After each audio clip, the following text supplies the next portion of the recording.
Bien, je ne vais pas citer tout le monde, mais quand même, permettez-moi de saluer Monsieur le maire Charles David Béliard, Monsieur le président du conseil de surveillance de la Société des grands projets qui doit nous rejoindre, je crois, Monsieur le directeur d'IDFM, Monsieur le directeur de la maîtrise d'ouvrage de la RATP, toutes les personnalités ici présentes, mais permettez-moi de saluer tous mes collègues élus, chers habitants, chers amis.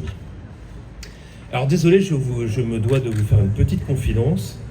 Je suis un peu désolé de me présenter ainsi devant vous, un peu diminué, parce que j'ai eu une intervention chirurgicale oculaire effectuée en urgence hier soir. Mais je suis un peu valide quand même. Mais je ne pouvais pas imaginer de me soustraire à ce grand événement.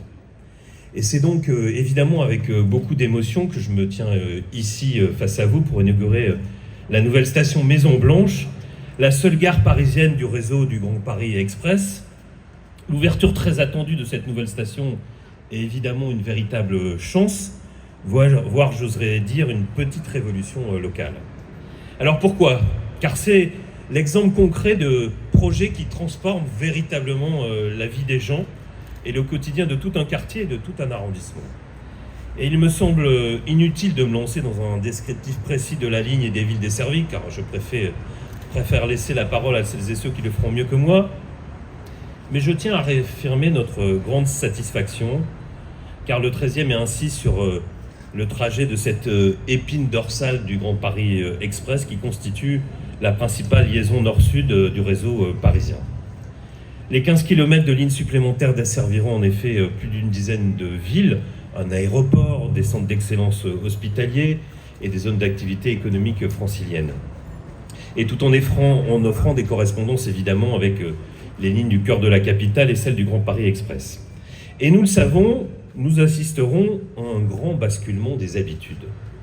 En effet, certaines personnes, jusqu'alors contraintes d'utiliser des transports individuels, pourront désormais bénéficier d'une ligne de métro rapide, fréquente, moderne et 100% accessible aux personnes à mobilité réduite. Au passage, si j'ai bien compris, l'ascenseur ouvre lundi.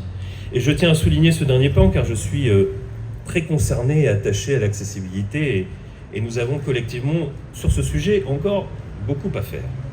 Tout cela devrait faire considérablement diminuer les circulations, notamment aux portes du 13e. Ça s'est déjà produit, ce basculement, avec le tramway, ça sera un basculement supplémentaire. Des dizaines de milliers de travailleurs verront leur temps de trajet quotidien diminuer. Et au-delà des bénéfices de cette nouvelle connexion, ici, nous pouvons constater, c'est aussi tout l'espace public qui est considérablement amélioré.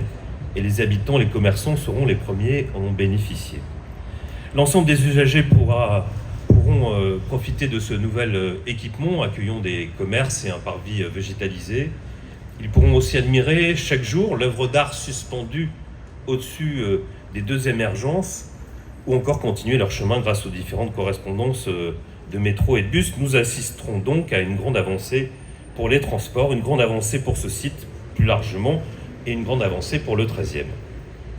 Alors permettez-moi à présent de revenir rapidement sur la genèse et l'histoire de ce grand projet. Car oui, les projets d'extension du réseau de métro parisien sont de véritables aventures qui s'écrivent sur le long terme et parfois sur le très long terme. Le prolongement jusqu'à Maison Blanche était la suite logique de la première extension au sud jusqu'aux Olympiades, et qui a permis de desservir le quartier par rive gauche et donc les Olympiades.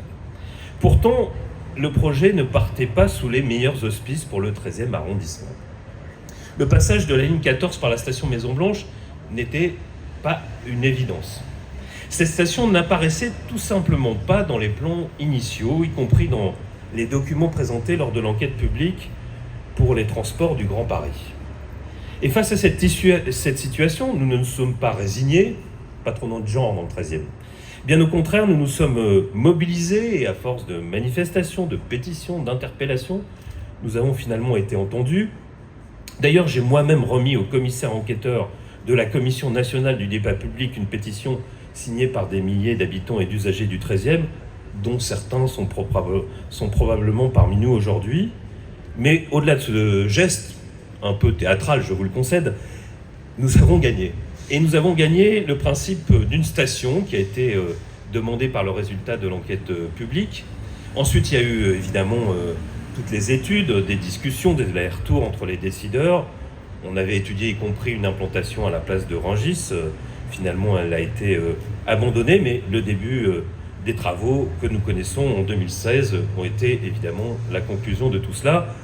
Le chantier a été marqué par des moments forts, et nous avons eu l'occasion à quelques-uns de nous rendre sur site à plusieurs reprises et de constater avec admiration à chacune de nos visites l'avancée rapide des opérations. Je me souviens du tunnelier Allison et surtout de son arrivée à la station Maison-Blanche après 18 mois de creusement, après les 4,8 km parcourus. Ce fut un grand moment d'émotion. Je me souviens du début de la pose des rails et l'aménagement de la gare qui ont suivi. Prolonger la ligne 14 et construire la gare Maison-Blanche aura mis en tout 8 années. Moi, en tant que maire, je veux remercier tout particulièrement les riverains. J'en vois quelques-uns parmi nous, les commerçants qui ont été directement impactés, évidemment. Remercier Antoine Guillou qui a joué le médiateur pendant ces dernières années.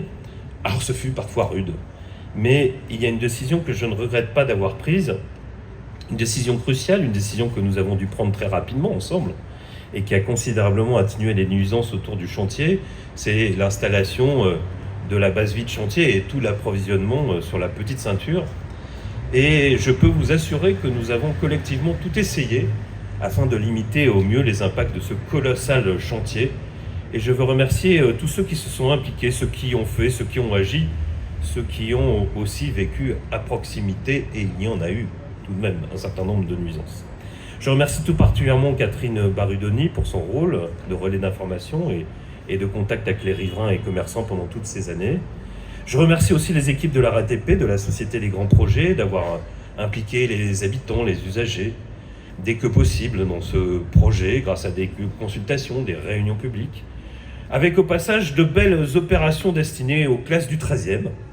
C'était pour moi important, comme le programme pédagogique au fil des rails qui a permis de comprendre les enjeux liés au projet et de fabriquer des maquettes de leur gare, de leur quartier. C'était une façon aussi de se projeter.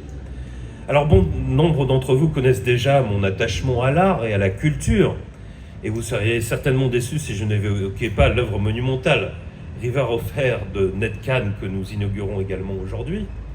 Car oui, le Grand Paris Express est aussi une belle opération artistique. Et je me souviens des premiers échanges avec José Manuel Gonçalves, que je souhaite saluer chaleureusement, concernant cette œuvre magnifique. Je suis heureux de cette belle réussite. Je suis heureux de contempler aujourd'hui ce voile à deux facettes ondulé au gré du vent. Il nous manque un peu de vent aujourd'hui. Peut-être se lièvera-t-il. C'est le résultat d'une rencontre réussie entre l'architecte de la gare, Mark Wilson, et l'artiste Ned Kahn. Et cette œuvre tandem a été imaginée avec l'intention de suggérer l'eau, la surface miroitante de la Seine, et je trouve le rendu très réussi. Je pense ne pas être le seul, si j'en crois les retours des riverains. Et puisque je parle de réalisation artistique, je tiens aussi aujourd'hui à vous annoncer que nous allons compléter ce dispositif par des peintures réalisées et offertes par le grand artiste Robert Cambas, de chaque côté de cette station. Il est en effet l'un des plus grands artistes français du moment, et nous avons la chance qu'il nous fasse ce don. Je veux l'en remercier aujourd'hui. Et je terminerai sur les perspectives qui s'ouvrent à présent et qui sont très réjouissantes. Alors encore quelques mots. À commencer par, évidemment, la requalification de l'avenue d'Italie, par la création de la continuité cyclable et le rééquilibrage des arrêts de bus sur l'ensemble de l'axe, par la transformation du marché qui se tient régulièrement juste en face et qui se tiendra sur une seule ligne. Et j'évoquais aussi la petite ceinture qui a accueilli ce chantier. Nous n'allons pas nous contenter de la récupérer. Pas seulement. Nous avons travaillé en temps masqué à son futur aménagement et notamment à son ouverture au public. Et nous allons prendre la suite dès qu'elle sera remise à son état initial. Et comme je m'étais engagé, nous étudions la possibilité d'accès direct à la station par la petite ceinture. Et d'ailleurs, la station qui est devant nous a été pensée et conçue dans cette perspective. Alors d'ici à quelques années, les habitants pourront ainsi bénéficier de nouveaux espaces verts, de promenades, de détente, de loisirs. Et nous avons donc lancé une étude de faisabilité sur la création d'une liaison piétonne entre le quartier de la place de Rungis et la station Maison-Blanche, cela nécessiterait d'ouvrir le tunnel de la Moulin de la Pointe. Mais on avance, et pour conclure, puisque vous l'avez compris, je considère qu'il est important de se battre pour les territoires. Et je voudrais parler ici à l'ensemble des grandes institutions que vous représentez. J'espère que le contrat de plan État-région, qui a moult fois été reporté, sera signé et respecté, avec 2 points forts sur lesquels je me mobiliserai et je me battrai, comme les habitants d'ailleurs, je le pense.